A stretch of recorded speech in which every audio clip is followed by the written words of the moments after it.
معزز سامعین کرام، السلام علیکم ورحمۃ اللہ وبرکاتہ۔ حضرت جریر بن عبداللہ رضی اللہ تعالیٰ عنہ سے روایت ہے کہ ہم نبی کریم صلی اللہ تعالیٰ علیہ وسلم کے ساتھ تھے۔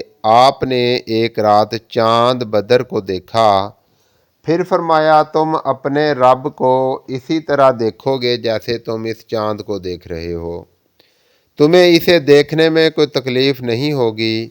پس اگر تم کر سکتے ہو کہ سورج کے طلوع ہونے سے پہلے والی نماز فجر اور سورج کے غروب ہونے سے پہلے والی نماز عصر کو نیند یا مشغولیت سے چھوڑنے سے بچ سکو تو ایسا کرو۔ پھر آپ نے یہ آیت پڑھی، اور اپنے رب کی حمد تسبیح کرو سورج طلوع ہونے سے اور غروب ہونے سے پہلے، اور راوی نے فرمایا کہ ان نمازوں کو مت چھوڑو۔ صحیح بخاری شریف۔ اس حدیث شریف کا خلاصہ یہ ہے کہ حضرت جریر بن عبداللہ بیان کرتے ہیں کہ نبی کریم صلی اللہ تعالیٰ علیہ وسلم نے بدر کے چاند کی طرف دیکھ کر فرمایا، تم اپنے رب کو قیامت کے دن اسی طرح دیکھو گے جیسے اس چاند کو دیکھتے ہو، اس کے دیکھنے میں کوئی دقت نہ ہوگی۔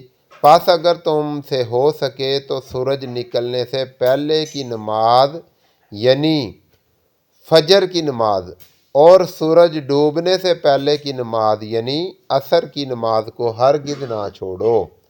پھر آپ نے یہ آیت تلاوت فرمائی، اور اپنے رب کی تسبیح و حمد کرو سورج نکلنے اور غروب ہونے سے پہلے۔ تمہید۔ محترم سامعین حضرات، یہ حدیث عقیدے اور عمل دونوں کو جوڑتی ہے۔ ایک طرف اللہ کے دیدار کی بشارت ہے، دوسری طرف فجر اور عصر کی نماز سخت تاکید۔ گویا جو شخص ان دو نمازوں کی حفاظت کرے وہ اعلیٰ ترین نعمت کے قریب ہوتا ہے۔ اللہ کے دیدار کا عقیدہ اہل سنت کے نزدیک مومنین قیامت کے دن اللہ تعالیٰ کا دیدار کریں گے، جیسے چاند کو صاف دیکھا جاتا ہے بغیر بھیڑ اور بغیر تکلیف کے۔ یہ عظیم نعمت صرف اہل ایمان کے لیے ہی ہے۔ فجر اور عصر کی خاص اہمیت۔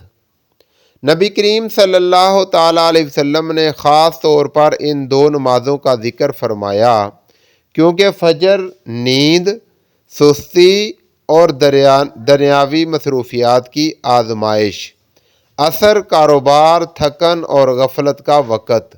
جو ان مشکل اوقات میں نماز کی حفاظت کرے اس کا ایمان مضبوط ہوتا ہے۔ اب قرآنی تائید سنیے۔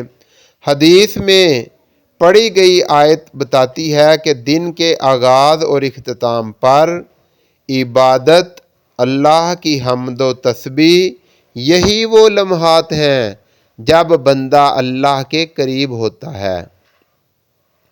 فجر اور عصر کے فضائل۔ فرشتوں کی حاضری۔ فجر و عصر میں فرشتے بدلتے ہیں۔ جنت میں داخلے کی بشارت، نور اور حفاظت، نفاق سے بچاؤ۔ منافقین پر فجر عصر بھاری ہوتی ہے۔ عملی سبق۔ نمبر 1، وقت پر سونا، فجر کے لیے تیاری، کام کے دوران عصر کو مقدم رکھنا، مسجد یا جماعت کی کوشش، بچوں اور گھر والوں کو عادت ڈالنا۔ آج کے دور کا پیغام۔ مصروف زندگی میں اگر کوئی نمازیں بچا لے تو وہ یہی دو ہیں جنہیں سب سے پہلے نقصان پہنچتا ہے۔ یہ حدیث ہمیں جھنجھوڑتی ہے کہ نماز ایمان کی پہچان ہے۔ اختتام اور دعا۔ اے اللہ، ہمیں فجر اور عصر کی حفاظت کرنے والا بنا، ہمیں اپنی عبادت میں لذت عطا فرما، اور قیامت کے دن ہمیں اپنے دیدار کی نعمت نصیب فرما۔ اللہ تعالی ہمیں پانچوں نمازوں کی حفاظت کی توفیق عطا فرمائے۔ آمین بجاہ النبی الامین یا رب العالمین۔